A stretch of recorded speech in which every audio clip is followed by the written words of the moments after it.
தேர்தல் நெருங்கிடுச்சு. இன்னைக்கு 30 மார்ச் 31 பேசிட்டு இருக்கிறோம். 23 நாள் தான் எல்லா கூட்டணிகளும் உறுதியாகி பத்திரிகையாளராக கணிக்க முடிகிறதா இந்த தேர்தல் யாருக்கு சாதகமாக? இந்த தேர்தலை பொறுத்தவரையும் முதலமைச்சர் சொன்ன அந்த விஷயம் ரொம்ப முக்கியம். தமிழ்நாடு வெர்சஸ் டெல்லி. இது வழக்கமான திமுக அதிமுக தேர்தல் இல்லை. நீங்கள் சொல்கிற மாதிரி டெல்லி விசஸ் தமிழ்நாடுங்கிற ஒரு ஸ்ட்ராட்டஜியை அமல் வைக்கிறாங்க. 2014 பிஜேபி ஆட்சிக்கு வந்ததுலேருந்து கிட்டத்தட்ட அதுதான் வச்சுக்கோங்க. 2019 இருக்கலாம், 21 இருக்கலாம், இப்போ நம்ம பார்லிமெண்ட் எலெக்ஷன்லேயே ஆகலாம். திமுக கூட்டணியை பொறுத்தவரையும் இந்த கூட்டணி ஜெயிக்கணும், பிஜேபி விடக்கூடாதுன்னு பதறுகின்ற தேர்தலாக கூட்டணி கட்சி எங்களுக்கு தமிழ்நாட்டுக்கு இதெல்லாம் செய்யணும்னு சொல்லி தேர்தல் அறிக்கையில் எடப்பாடி சொல்கிறாங்க. இப்போ பாமகவுக்கு எப்படி இவங்க சீட்டு ஒதுக்கி இருக்கிறது கவனித்து பாருங்கள். தோக்க போகிற இடமெல்லாம் மேக்ஸிமம் கன்ஃபார்மாக விஜய்க்கு எதிராக போய் பாமகவை நிப்பாட்டியிருக்கிறாங்க. இப்போ நீட்டாக இருக்கலாம், ஜிஎஸ்டியாக இருக்கலாம், கண்டிப்பாக சொன்ன மாதிரி யோகாரங்கள் இருக்கலாம், வட இந்திய வரையாக இருக்கலாம். இது எல்லாமே ஒரு அதை இப்போ நீட்டில் ஒரு மரபன் நடந்துருச்சுன்னா அது அன்றைக்கி தேதிக்கு ஒரு பெரிய இஷ்யூவாகும். அது சம்மந்தமான அரசியல் நாட்டில் பேசும். இந்தியாவை பற்றியே தெரியாதவங்களுடைய பார்வை. நீங்கள் தமிழ்நாட்டை தாண்டி மற்ற மாநிலங்களுக்கு போனால் தான் பெண்கள் எப்படி இருக்கிறாங்க, இங்கே எப்படி இருக்காங்கன்னு தெரியும். அதாவதுங்க இன்னொன்று சொல்கிறேன், பெண்கள் அதிகமாக படிக்க வர்றது, வேலைக்கு வர்றது தமிழ்நாடு. இன்பாலிஷினியர்களுக்கு வணக்கம். கேள்விகள் 1000 நிகழ்ச்சியில் உங்களை சந்திப்பது மகிழ்ச்சி. நம் மகிழ்ச்சி இன்றைய சிறப்பு விருந்தினர் பத்திரிகையாளர் தோழர் ஜியோ சரத்தா அவர்கள். வணக்கம். வணக்கம். அது இருக்கீங்க. ஆக்சுவலி ஃபஸ்ட் டைம் ஒரு இன்டர்வியூ ஒரு டிஸ்கஷன்லாம் உட்காந்து. ஆமாம், அது ஒரு 2-3-4 வருஷம் இருக்கும். ஒரு இன்டர்வியூ. ஆமாம், தேர்தல் நெருங்கிடுச்சு. இன்னைக்கு 30 மார்ச் 31 பேசிட்டு இருக்கிறோம். 23 நாள் தான் இருக்கு. எல்லா கூட்டணிகளும் உறுதியாகி இப்போ பேசுகிற வரைக்கும் காங்கிரஸில் மட்டும் தான் வேட்பாளர் அனௌன்ஸ் பண்ணல. இப்படி எல்லா வேலையும் முடிச்சுது. ஒரு பத்திரிகையாளராக கணிக்க முடிகிறதா இந்த தேர்தல் யாருக்கு சாதகமாக இருக்கணும்? அவங்களுக்கு இந்த தேர்தலை பொறுத்தவரையும் முதலமைச்சர் சொன்ன அந்த விஷயம் ரொம்ப முக்கியம். தமிழ்நாடு வெர்சஸ் டெல்லி. இது வழக்கமான திமுக அதிமுக தேர்தல் இல்லை. அதிமுக பாஜக வந்து தன்னை பாதுகாத்துக்கணும்னு நினைக்கிற தேர்தலாக இருக்குது. பாஜக அதிமுகவை காலி செய்யணும்னு நினைக்கிற தேர்தலாக இருக்குது. திமுக கூட்டணியை பொறுத்தவரையும் இந்த கூட்டணி ஜெயிக்கணும், பிஜேபி விடக்கூடாதுன்னு பதறுகின்ற தேர்தலாக இருக்குது. இப்படித்தான் நம்ம பார்க்கணுமே ஒழிய திமுக ஜெயிக்குது அதிமுக ஜெயிக்குதுங்கிற மாதிரியான தேர்தல் இல்லை. ஏன்னா பாஜக எல்லா மாநிலத்திலையும் ஏதாவது வடிவில் உள்ள நுழைஞ்சிடறான். ஏதாவது வடிவில் உள்ள பூந்து ஜெயிச்சவனை உள்ள கையில் போட்டு அசாம், மகாராஷ்டிரா, இவிஎம் மிஷின் அப்படின்னு.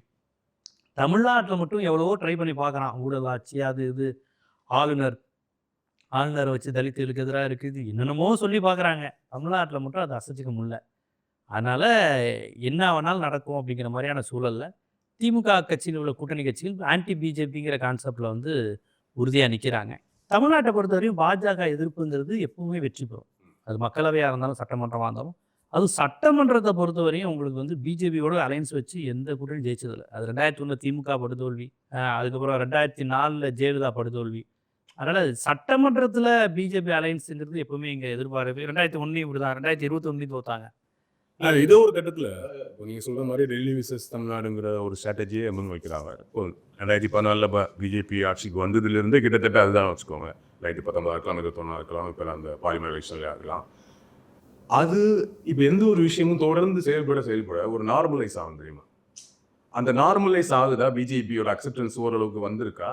அதனால இந்த எலெக்ஷனில் இந்த Delhi versus BJP, Delhi versus தமிழ்நாடுங்கிறது எடுபடுமா இந்த எலெக்ஷன்லேயே?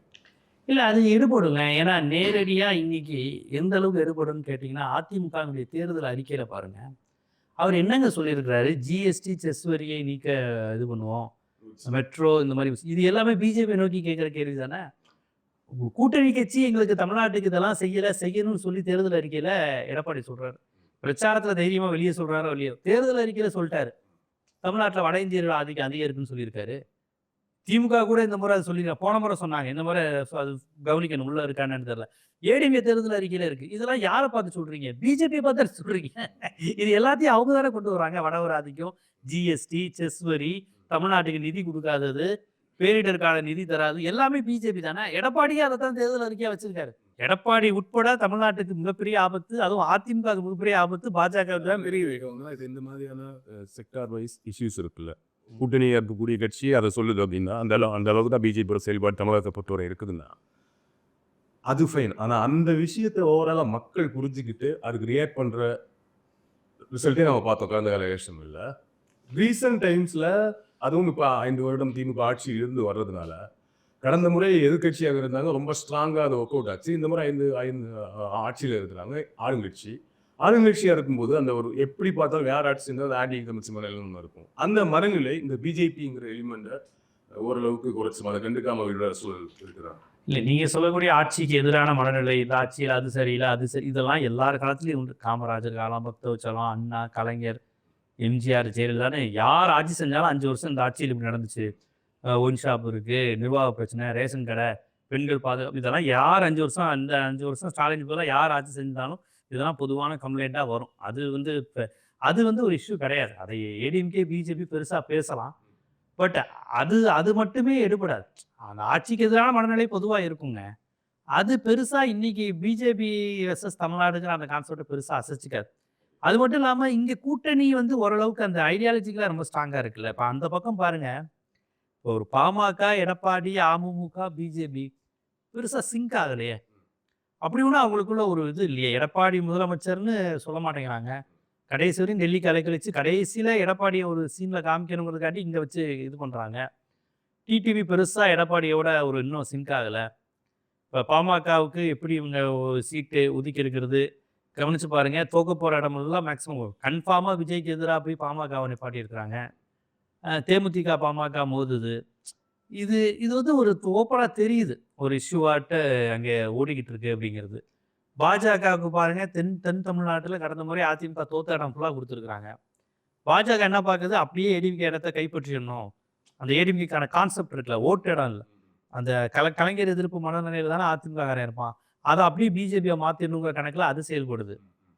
அது ஒரு ஆயிருக்கா ஓரளவுக்கு பிஜேபி அதில் ஜெயிச்சுக்கிட்டு தான் இருக்கிறாங்க. அதாவது கலைஞர் எதிர்ப்பு உள்ள தொகுதிகளில் ஏடிஎம்கேக்கு போகாமல் அந்த பிஜேபி வாக்கு வங்கியாக நிரந்தரமாக ஒரு இந்துத்துவ வாக்கு வங்கியாக மாற்றிடணும்.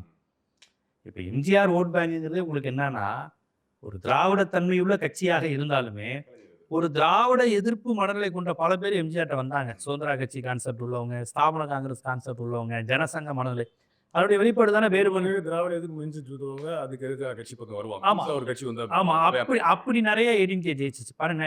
திமுகவை காலி செஞ்சு அதிமுக வளரல, காங்கிரஸை காலி செஞ்சு தான் அதிமுக வளருச்சு.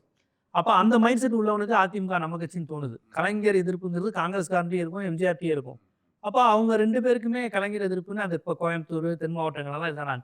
இப்போ பாஜக என்ன நினைக்குது, அதிமுக பலவீனமான நிலையில் அதிமுகக்குள்ள தேங்கி இருக்கக்கூடிய அந்த ஒரு கலைஞர் எதிர்ப்பு, திராவிட எதிர்ப்பு, அந்த கான்செப்டை ஒரு இந்துத்துவாவை மாற்றிக்குவோங்கிற பிளான்ல சவுத்தில் அவங்க பிளான் பண்ணுறாங்க. இப்போ நீட்டாக இருக்கலாம், ஜிஎஸ்டியாக இருக்கலாம், இப்போ நீங்கள் சொன்ன மாதிரி யோகா இருக்குல்ல, வட இந்தியோட வரையாக இருக்கலாம். இது எல்லாமே ஒரு அது இப்போ நீட்டில் ஒரு மரணம் நடந்துருச்சுன்னா அது அன்னைக்கு தேதிக்கு ஒரு பெரிய இஷ்யூ ஆகும். அது சம்மந்தமாக அரசியல் நாட்டில் பேசணும். பட் அந்த இஷ்யூவை தாண்டி ஜென்ரலாக ஓவராலாக ஒரு இஷ்யூன்னு ஒன்று இருக்குல்ல தமிழகத்தில். பொதுவாக மக்கள் வந்து அந்த பர்டிகுலர் இஷ்யூ வரதை தாண்டி ஆளுங்கட்சியை பார்க்கும்போது எப்படி பார்க்குறது, பெண்களுக்கு பாதுகாப்பு இருக்குதா, சட்டம் கரெக்டாக இருக்குதா, ஊழல் இல்லாமல் இருக்குதா, இப்படியெல்லாம் ஒரு ஒரு ஒரு பொதுவாக சொல்லக்கூடிய இமேஜ் இருக்குல்ல.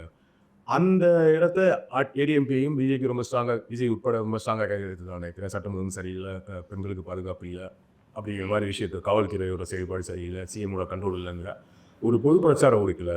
அந்த மைண்ட் செட் ஒர்க் அவுட் ஆகும் அந்த எலெக்ஷன். இல்லை, அந்த பிரச்சாரம் தொடர்ந்து செய்யப்படுது. நீங்கள் பெண்களுக்கான பாதுகாப்பு தமிழ்நாட்டில் இல்லை அப்படிங்கிறது இந்தியாவை பற்றியே தெரியாதவங்களுடைய பார்வை. நீங்கள் தமிழ்நாட்டை தாண்டி மற்ற மாநிலங்களுக்கு போனாதான் பெண்கள் எப்படி இருக்கிறாங்க, இங்கே எப்படி இருக்காங்கன்னு தெரியும். அதாவதுங்க, இன்னொன்று சொல்கிறேன், பெண்கள் அதிகமாக படிக்க வர்றது, வேலைக்கு வர்றது தமிழ்நாடு. நைட் ஷிஃப்ட் பெண்கள் அதிகமாக வேலை பார்க்குற இடத்துல தமிழ்நாடு. உயர்கல்வி அதிகம் படிக்கிற இடத்துல தமிழ்நாடு. இப்படி பெண்கள் அதிகம் வெளியே வரக்கூடிய மாநிலத்தில் கிரைம் ரேட்டோடு ஒப்பிட்டு பார்த்தீங்கன்னா அது ஒன்றுமே இல்லை. ஆனால் உத்தரப்பிரதேஷ், பீகார்லாம் பெண்கள் அதிகம் வெளியே வர்றதே கிடையாது, படிப்பறிவும் கிடையாது, வேலை பார்க்குறதும் கிடையாது. இந்த அளவுக்கு வெளியே வராத மாநிலங்களில் அந்த பெண்கள் வந்து இந்த இயற்கை உபாதைகளுக்கு போகிறது, இது கடைக்கு வர்றது, எப்பயாவது ஒருக்க வெளியே பண்ணுறதுல குடும்ப வன்முறைகளாலும் ஜாதி வன்கொடுமையினாலும் பாதிக்கப்படுறது அதிகம். உத்தரப்பிரதேசத்தில், பீகாரில், மகாராஷ்டிரா எல்லாத்துலேயும். திமுக மீது விமர்சனம் வைக்கும்போதோ, ஆளுங்கட்சியார் அதிமுக ஆளுங்கட்சியார் அதிமுக விமர்சனம் வைக்கும்போதோ, நம்ம பொதுவாக சொல்லக்கூடியது கம்பேர் டு அதர் ஸ்டேட்ஸ் நம்ம எல்லா ஏரியாவில் எல்லா செக்டார்லேயும் முன்னேறி இருக்கோம். அது உண்மையும் கூட அக்செப்ட் தான் ஆகணும். பட் அந்த முன்னேற்றத்தை கம்பேரிட்டிவாக சொல்லியே இங்கே நடக்கூடிய இஷ்யூஸை வந்து நம்ம அதை நார்மலைஸ் பண்ணுறோம். இல்லை, அதை நார்மலைஸ் பண்ணலைங்க. அதாவதுங்க, நான் ஒன்று சொல்கிறேன், தனி மனித சமூக உளவியல் பிரச்சனை ஒன்று இருக்குது. இப்போ சாதி, ஆணவ கொலைகள், இது வந்து ஒரு அரசியல் கட்சி தடுத்துட முடியாது. ஆனா ஒரு அரசியல் கட்சி நினைச்சா அதை வளர்த்தெடுக்க முடியும் அந்த உணர்வு. இப்ப இந்துத்துவ மனநிலைங்கிறது ஒரு ஜாதி பிரைடு. சத்திரியர், ஆண்ட பரம்பரை, சாதி, இந்துத்துவம், மதம், கடவுள் இத சொல்லியே ஒரு அரசும், ஒரு அரசியல் கட்சியும் செய்யும்போது, அது தொடர்பான கிரைம் நடக்கும்போது அந்த சித்தாந்தத்துக்கு அதுல தொடர்பு உண்டு. இப்ப தமிழ்நாட்டுல முஸ்லீம் மீது தாக்குதலே இல்ல. ஏன்? இங்க இருக்க திராவிட கட்சிகள் எந்த கட்சியா இருந்தாலும் நாங்க முஸ்லீம் ஆதரிக்கிறோம்னு சொல்லி தான் பேசுவாங்க. நாங்க சிறுபான்மையினர் ஆதரவு அப்படின்னு சொல்லி பேசுறாங்க. ஆனா உத்தரப்பிரதேசல ஆளும் ஆட்சியே 80%க்கும் 20%க்கும் சண்டைங்கிறாங்க. அப்போ மக்கள்கிட்ட கவர்மெண்ட்டே முஸ்லீம் எதிரியா காமிக்குது. இங்க அப்படி காமிக்கல. அப்புறம் தலித் படுகொலைகள் நடக்குது அப்படிங்கிற விஷயங்கள் பார்க்கும்போது, இதுவும் ஒப்பீட்டளவுல பிற மாநிலங்களோட குறைவு. இன்னொன்னு தெரிஞ்சுக்கோங்க. இங்க வந்து தலித் அடிச்சா, தலித் திருப்பி அடிக்கக்கூடிய நிலையில தமிழ்நாட்டுல இருக்காங்க. தலித் திருப்பி அடிப்பாங்க. தலித்துக்கு படிப்பு பார்த்தீங்கன்னா, தலித் அல்லாதவரோட தலித்துடைய படிப்பு அதிகம். இந்த 10 வருஷத்துக்கு முன்னாடி ஒரு பெரிய கலவரம் வந்துச்சுல்ல, தர்மபுரி, அந்த ராமதாஸ் இதெல்லாம். நீங்க நல்லா கவனிச்சு பாருங்க. அந்த கலவரம் என்ன தெரியுமா? அந்த இடைநிலை சாதியினர் போயி தலித் மக்களுடைய வீட்ல சர்டிஃபிகேட்ட கொளுத்திட்டு வந்தான். இவன் படிச்சுட்டான்டா. டேய் இப்படி ஒரு 20 வருஷத்துக்கு முன்னாடி நாங்க 2 பேரும் ஒரே மாரி இருந்தோம். வன்னியரும், பறையரும் ஒரே லெவல்ல இருந்தோம். இன்னைக்கு பறையர்கள் நல்லா படிக்கிறாங்க. முன்னேறுறாங்க. ஓட்டு வீடு, கார வீடா இருக்கு. அவன் பெங்களூர்ல போய் செட்டில் ஆகுறான். ஃபாரின்ல போய் செட்டில் ஆகுறான். டிவிஎஸ் 50 கொளுத்திட்டு போறான். அடிச்சு உயிரை கொல்லல. அப்ப அந்த சண்டைங்கிறது ஜாதி மாரி கல்யாணங்கிறதெல்லாம் சும்மா. அவன் வன்மத்துல இருக்கான். இயல்பாக இருந்து வரணும். நம்மலாம் ஒண்ணா இருந்தோம். ஒண்ணா குடிசையில இருந்தோம். ஒண்ணா இது பண்ணிக்கிட்டு இருந்தோம். இன்னைக்கு பார்த்தா நம்மளோட நல்லா ஆயிட்டு. அப்பதான் அந்த ஜாதி வெறி அவனுக்கு வருது. அதுவரையும் வன்னியர், பறையர் நீங்க பாருங்களேன். இயல்பாவே சாதி 2மே சாதிய சமூகம் கிடையாது. 2மே உழைக்கிற சமூகம். இப்ப மற்ற தேவர் வெர்சஸ் பல்லர் வேற, கவுண்டர் வெர்சஸ் அருந்ததியர் வேற. வன்னியர் வெர்சஸ் பறையர் வந்து வன்னியரும் பறையரும் ஒரே மாதிரி தான் இருப்பாங்க. நீங்க கடலூர், விழுப்புரம், திருவண்ணாமலை, வேலூர்லாம் பாருங்க. வன்னியரும் பறையரும் ஒரே முகம் தான். முகத்துல இருந்து தொழில எந்த பேருமே ஒரே மாதிரி தான் இருப்பாங்க. என்னமா பேசி அவங்கள்ட்ட எப்பவுமே ஒரு அப்பாவித்தனமான ஒரு மொழி இருக்கும். என்னமா படத்துல நடிச்சுக்கனானுங்கோ. அந்த மக்கள்கிட்ட நீங்க நல்லா கவனிச்சு பாருங்க. ராமதாஸ் பேசுற மொழியும், விடுதலை சிறுத்தையில் ஒரு தொண்டர் பேசுற மொழியும் ஒரே மாதிரி தான் இருக்கு. அந்த முகங்கள்ல காடுவெட்டி குருவே சொன்னாரே, நமக்கும் பறையருக்கும் என்னப்பா வித்தியாசம்? நம்ம முகமே ஒரே மாதிரி இருக்கு. நம்மலாம் ஒரே கூட்டம். இன்னும் சொல்ல போனா அவனை விட நம்ம தான்ப்பா ஸ்லம் போர்டில் நிறையா இருக்கும் குடிசை மாற்றுவது. காடுவெட்டி குறி சொன்னது நம்ம சொல்லலை. அப்போ அந்த 2 சமுதாயமும் ஒன்று தான். இப்போ எப்படி இந்த இந்துத்துவ சக்திகள் தூண்டி விடுறான்னா, பாரு அவனுக்கு சலுகை இருக்குது, அவன் எஸ்சி, அவனுக்கு எல்லா சலுகை இருக்குது, சென்ட்ரல் கவர்மெண்ட்டில் உனக்கு ஒன்றுமே கிடையாது. அப்போ அவங்கெல்லாம் இதை சொல்லி தூண்டி விடுறது. ஒரே பக்கத்து அண்ணன் தம்பியாக இருக்கிறவன்ட்ட அவனுக்கு கவர்மெண்ட் சலுகை தருது, உனக்கு ஒன்றுமே தருதில்ல, பெரிய கூட்டம், நம்ம தான் தமிழ்நாட்டிலே பெரிய ஜாதி, இப்படி சொல்லி தூண்டி விடுறது. இப்படித்தான் நடக்குது. அப்ப இது ஒரு வளர்ச்சி. இப்ப உங்களுக்கு ஏன் தமிழ்நாட்டிலேயே தென் மாவட்டத்தில் நிறைய சாதி கலவரம் நடக்குது? ஏன்னு கேட்டா அங்க தேவேந்திர குல வேளாளர்கள் திருப்பி அடிப்பாங்க. அருந்ததியர்களும் கவுண்டருக்கும் சண்டையே வராது. ஏன் தெரியுமா? அருந்ததியர்கள் கவுண்டரை எதிர்க்கிறதே குறைவு. இப்பதான் அந்த அமைப்புகள்லாம் கொஞ்சம் பேசும்போது கவுண்டர்களை எதிர்த்தே அருந்ததியர்கள் பேச மாட்டாங்க. கவுண்டர் நல்லவர், எங்களை வாழ வச்சுட்டு இருக்காங்க, அவர் தாங்க என் பொண்ணு கல்யாணம் பண்ணி வச்சார். அந்த நாட்டாம படம் சேர் பண்ண பார்த்தீங்கன்னா அந்த பண்ணையாருக்கு இவங்க வேலை பார்த்துட்டு அந்த பண்ணையார் கூழ் பண்ணிட்டே இருப்பாங்க. அவர் பண்ணையாரும் நல்லா வச்சுக்குவார் பணத்தை கொடுத்துட்டு. தோல்ல தான் கை போடக்கூடாது சரிசமமா. மற்றபடி அவருக்கு தேவையான எல்லாத்தையும் பார்த்துக்குவாங்க. ஒரு பிள்ளை மாதிரி அந்த மாதிரி. இந்த உணர்வோடு தென் மாவட்டத்தில் தான் நீ மறவரனா நான் தேவேந்திரக்குள்ள வர இந்த உணர்வு அதிகனால அடி சண்டை நிறைய வர்றது. வன்னியர் பறையர் 2 பேருமே நிலமில்லாத சமுதாயம். அங்க வந்து ஆதிக்க சமுதாயம், லேண்ட்லேடா ரெட்டியாரு முதலியார் தான் இருக்கிறாங்க. அதனாலதான் இப்ப இவர் சொன்னார்ல ராமதாஸ், நமது முதலியார்கள் தெருக்குள்ள போக முடியல. இப்படிதான் அவர் வந்து ஒரு தன்னை வந்து ஒரு ஒடுக்கப்பட்டவரா நினைச்சுதான் ராமதாஸ் போறான்னாரு. அப்ப இந்த தமிழ்நாட்டினுடைய இந்த சூழல் இருந்து பார்க்கணும். அதனாலதான் தமிழ்நாட்டுல வன்னியர்கள் மத்தியில் திராவிட கழகம் வளர்ந்துச்சு, வன்னியர்கள் மத்தியில் திமுக வளர்ந்துச்சு. திமுக அதிகம் வளர்ந்தது யார்கிட்ட? தேவமார்கிட்ட இல்ல, வன்னியர்கிட்ட தான். கட்சியே வடதமிழக கட்சி தான். விழுப்புரம், கடலூர், வேலூர் இங்க தான் வளர்ந்துச்சு. திருவண்ணாமலை இங்க தான் திமுக ஆரிஜின் ஆனது. எங்க மதுரை தேனியில ஃபாடு பிளாக் முத்துராமலிங்க தேவர் தான் இருந்தது. ஸோ இப்படியான சூழல்ல தான் நீங்க தமிழ்நாட்டு சூழலை இன்னைக்கு பார்க்கணும். இன்னைக்கு நல்லா எல்லாரும் படிச்சு வந்திருக்கிறாங்க. தலித்துகள், பழங்குடியினர், பெண்கள், திருநங்கைகள் எல்லா தரப்புக்கும் பார்த்து செய்யுது. படித்து முன்னேறுவதனாலையும் சில பிரச்சனைகள், பொறாமைகள், வேற மாதிரியுமா சாதி இருக்கு. மாதிரி அருவாள் எடுத்து வெட்டுறதுல வேற மாதிரியான வடிவங்கள்ல இதெல்லாம் வருது. அதனால இப்ப நீங்க கர்நாடகாவில் ஒரு பிராமின் சாப்பிட்ட இலையில தலித்துகளை உருள சொல்றான். அவன் உருளுறான். ஐயர் சாப்பிட்டதுல புண்ணியம். இங்க அப்படி உருவானா? தமிழ்நாட்டுல இன்னைக்கு வந்துட்டான்ல. இப்ப ஒரு தஞ்சாவூர் கல்லறை வந்து ஒரு பார்ட்னர் சூத்திரா இங்க வாடா அப்படின்னு கூப்பிட முடியாது. ஏன்னா அவர் சுயமரியாதை உணர்வோட யாரை பார்த்து யாரு சூத்திரன்னு சொல்றேன்னு. ஆனா பெங்களூர்ல கல்லர் மாதிரி இருக்கக்கூடிய ஒரு பேக்வர்டு கிளாஸை வந்து நீங்க ஒரு பிராமின் இப்படி வாடான்னு கூட சரின்றுவான். பீகார்ல யாதவர்களுடைய நிலையும் தமிழ்நாட்டில் கோனார்கள் நிலையும் பாருங்க. கோனாரும் பேக்வேர்டு, யாதவும் பேக்வேர்டு. இவன் கோனார் வந்து இங்கே வைஸ் சான்சலராக இருக்கிறாங்க, கல்லூரி முதல்வராக இருக்கிறாங்க, பெரிய பெரிய கோடீஸ்வரராக இருக்கிறாங்க. ஆனால் அதே கோனார் சொல்லக்கூடிய யாதவங்க மாடு மேய்ச்சிக்கிட்டு தான் இருக்கிறாங்க. அப்போ இதுதான் தமிழ்நாடு. இந்த வளர்ச்சியெல்லாம் பார்க்காம இங்கே பிரச்சனை வருதுன்னா, தனி மனித உளவியல்ல சாதி இன்னும் இருக்குது, வர்க்க மனநிலையில் இருக்குல்லங்க. பெத்த பொண்ணை வெட்டி கொள்றான். இதை ஒன்றே இது தலித் படுகொலை, ஆணவ படுகொலை, இதை நம்ம தடுக்கணும்னா இதை தடுக்கிறது இங்கே யார் கையில் இருக்குது? உங்கள் கையிலும் என் கையிலையும் தான் இருக்குது. இது எடப்பாடி ஸ்டாலின், கலைஞர், ஜெயலலிதா கையில் இல்லை. அரசு மட்டுமே செய்ய முடியும். அரசு அவனை தண்டிக்க தான் முடியும். ரெண்டு பக்கமும் அவனை தண்டிக்க முடியும், கோர்ட்டு மூலமாக இது பண்ண முடியும். இதை தடுக்கிறது சாதிய உளவியல். சாதி எங்கேருந்து வருது? எங்கள் அம்மா, உங்கள் அம்மா, உங்கள் அப்பா, எங்கள் அப்பா சொல்லித்தரது மூலமாக வருது. உங்களுக்கு ஜாதியை கலைஞரும் ஜெயலலிதாவுமா சொல்லி தந்தாங்க. தம்பி நம்ம இன்னாளுக, இவங்க நமக்கு கீழே, இவங்க ஆளுகளாம் நமக்கு மேலே. இவங்க நம்ம கரிமீன் சாப்பிடுவோம், இவங்க கரிமீனே சாப்பிட மாட்டாங்க, இவங்க மாட்டுக்கறி சாப்பிடுவாங்க, அவங்க வீட்டில் நம்ம சாப்பிடக்கூடாது. இதெல்லாம் சொல்லித்தரது யார்? அம்மா, சித்தப்பா, அத்தை, அண்ணன், அக்கா. ஆமாம், ஒரு பொம்பளை பிள்ளை ஆம்பளை பையனுக்கு அடிமையாக இருக்கணும்னு சொல்லித்தரது கலைஞர், ஜெயலலிதாவா, ஸ்டாலினா, எடப்பாடியா? வீட்டில் இருக்க அம்மா. அவன் 1000 இருந்தாலும் ஆம்பளை பையன், அவன் காலை இப்படி வச்சு உட்காருவான். நீ ஒடுக்கமாக உட்கார். வீட்டுக்கு யாராவது இருந்தால் தண்ணி கொடுக்கணும்னு தெரியாதா? யார்கிட்ட கேட்பாங்க? பொம்பளை பிள்ளைகிட்ட. வீடு இப்படி அசிங்கமாக இருக்கு, கூட்டணுங்கிற அறிவு வேணா, யார்கிட்ட கேட்பாங்க? பொம்பளை பிள்ளைகிட்ட. ஸோ இந்த எக்ஸெப்ஷன் ஆமாம், ஒரு பெண்ணடிமைத்தனமும் சாதியமும் சொல்லித்தரதும் உங்கள் வீடு, இந்த குடும்பங்கிற கான்செப்ட்ல இருந்து இதெல்லாம் வருது. இதுக்கு தான் பெரியாரை படிக்கணுங்கிறது. பெரியார் ஏன் பெண் ஏன் அடிமையானான்னு சொன்னார். இந்த குடும்பங்கிற அமைப்பு தப்புன்னு ஏன் பெரியார் சொன்னார். பிஜேபிக்காரர் இந்த வார்த்தையை மட்டும் பிடிச்சிக்குவான். ஐயோ, பெரியார் குடும்பத்தையே ஒழுகி சொல்லிட்டாரு, பெரியார் கர்ப்பப்பையை தூக்கி எறிய சொல்லிட்டாரு, இப்படி மட்டும் பிஜேபிக்காரங்க பேசுவான். இப்போ இந்த மாதிரி கொடுமைகள்லாம் எங்கே நடக்குதுன்னா, ஒரு ஆணுக்கு பெண் அடிமைங்கிற மனநிலை ஆம்பளைக்கு எங்கேருந்து வருது? குடும்பம், சமூகம், சாதி எல்லாம் சொல்லித்தருது.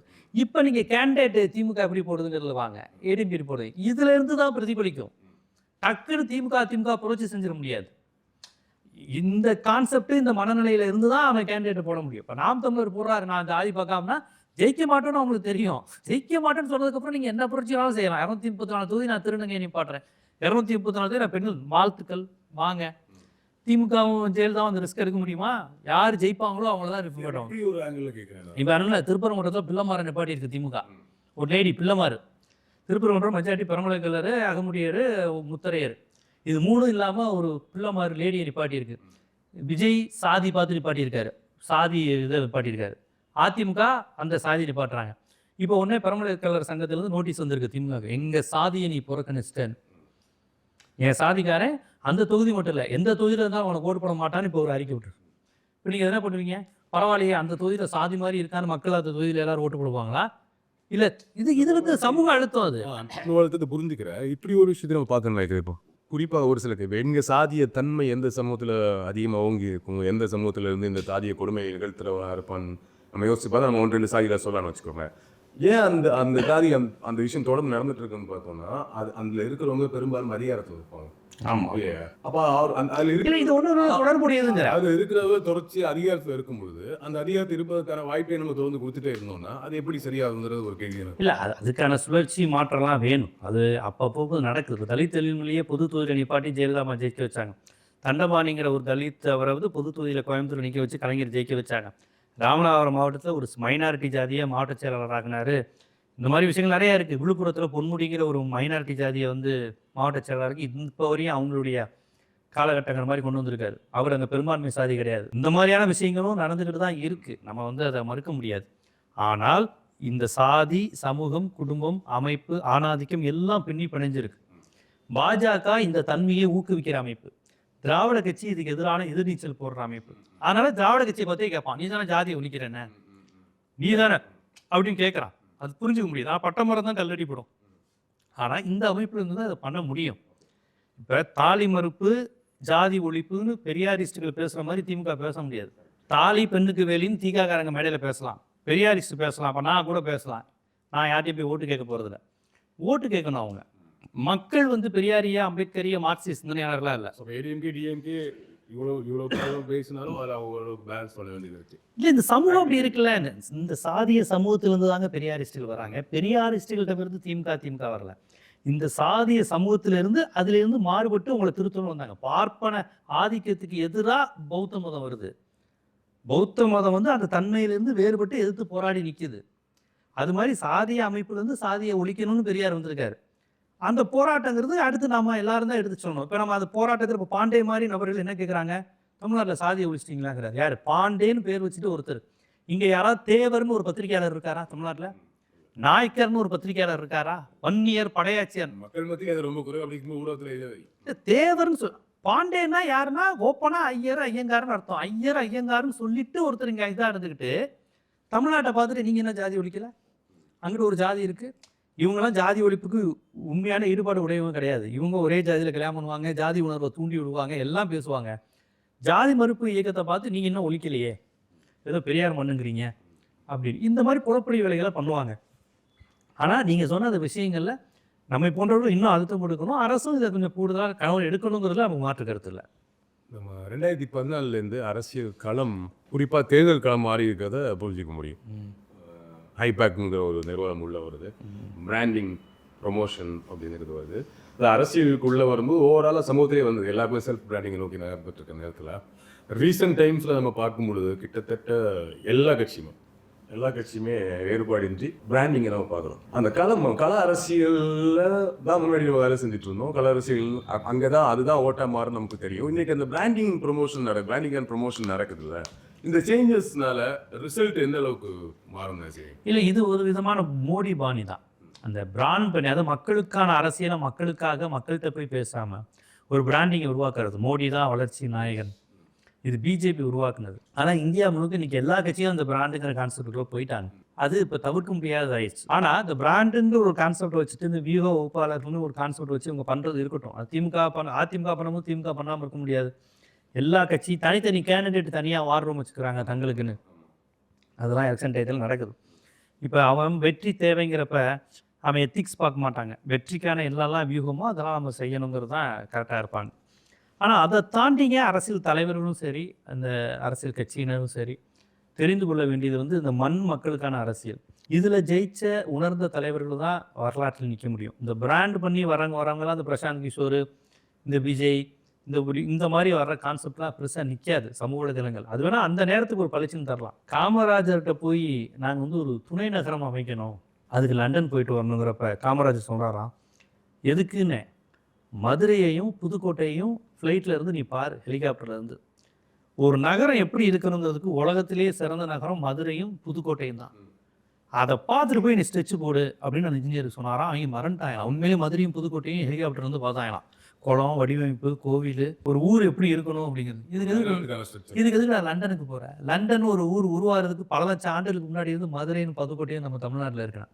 இந்த அறிவு காமராஜருக்கு எங்கேருந்து வந்தது? அந்த இன்ஜினியருக்கு இல்லாத அறிவு களத்துலேருந்து வந்தது. அவருக்கு மதுரை தெரியும். அந்த மதுரை விருதுநகர்காரர் நாடார் என்று முத்திரை குத்தப்பட்ட காமராஜர் டக்குன்னு குடியாத்தத்தில் நின்று ஜெயிக்கிறாரே. நாடாரே இல்லாத பகுதியில், மன்னியர்களும் நாயுடுகளும் முஸ்லீம்களும் பறையர்களும் மட்டும் இருக்கிற பகுதியில் நாடாரே கிடையாது குடியாத்தத்தில். ஏன்னா கொஞ்சம் பேர் இருக்கலாம், ஜெயிக்கிறாரு. அப்போ அவர் யாராக இருந்தார்? அதே மாதிரி தான் கலைஞர். யாரை எங்கே நிப்பாட்டணும், என்ன நடக்குது, என்ன ஸ்ட்ராட்டஜி, யாரை அவர் கூட்டணி கட்சியில் சேர்த்துக்கிறதுல கலைஞர் மிஞ்ச முடியாது. எதுக்கு தேவையா, இவன் நமக்கு தேவையா? ஐயா ராமதாஸ் உங்களுக்கு கேவலமாக திட்டுறாரியா, அப்போ கூட்டணி பரவாயில்லையா, வரட்டையா, இப்படிலாம் சொல்லாதையா. ஏன்னா அவங்களுக்கு ஏரியா தெரியும். டைரக்டர் அமீரும் பருத்தியரன் படத்தை போட்டு காமிச்சாராம், நீங்கள் கூட கேட்டிருப்பீங்க. எந்த ஊரில் எடுத்த நீ நேரம் இது மதுரை பக்கம் தேனி பக்கங்கிற எந்த ஊர்னு இல்லைங்க, ஆந்திரா பக்கம் ஷூட்டிங் போட்டேன், அதானே பார்த்தேன். எந்த ஊர்லேயும் இப்படி லேண்ட்ஸ்கேப் இல்லை. தமிழ்நாட்டில் எனக்கு தெரியாத ரோடு கிடையாதுன்னு அமீர் மறந்துட்டான். தேனி மதுரை பக்கத்தில் ஒரு பொட்டை காடை பார்த்துட்டு இது மதுரை தேனினா தேட்டரில் விசில் அடிக்கணும் நம்புவான். நான் மதுரை தேனி இது கிடையாது, இது தேனி கிடையாது, இப்படி ஒரு ரோடு தமிழ்நாட்டில் கிடையாது. இதுதான் கலைஞர் களத்தில் சென்றதுனால அவங்களுக்கு இப்போ கலைஞரை பற்றி சொல்லும்போது அந்த பிரச்சாரம் போடுவார்ல, திட்டமே அவ்வளோ அற்புதமாக போடுவார்னு சொல்லுவாங்க. ஜெயலலிதா அவரும் அப்படி தான். ஸோ அப்படி இருக்கும் பொழுது இப்போ பிராண்டிங்கை நோக்கி நகர்றோம். எதுக்காக அந்த கேள்வி கேட்க வந்தேன்னா, ஒரு கட்சிக்கு தன்னுடைய சொந்த பிராண்டிங்காக கை காசு போட்டு செலவு பண்ணணும். இப்போ ஆளுங்கட்சி ஒரு ப்ளஸ் என்னன்னா தன்னுடைய திட்டங்கள் எல்லாத்தையுமே அரசு செலவுலேயே செய்கிறாரு சொல்லுங்க. அதில் ஒரு நடுவில் ஒரு இஷ்யூ வந்து டிஏபிஆர் மூலியமாக ரொம்ப அதிகமாக செலவு செஞ்சுருக்காங்க திமுக தங்களுடைய விளம்பரத்துக்காகங்கிற ஒரு இஷ்யூ இருக்குல்ல. இதை நம்ம எப்படி புரிஞ்சுக்கிறது?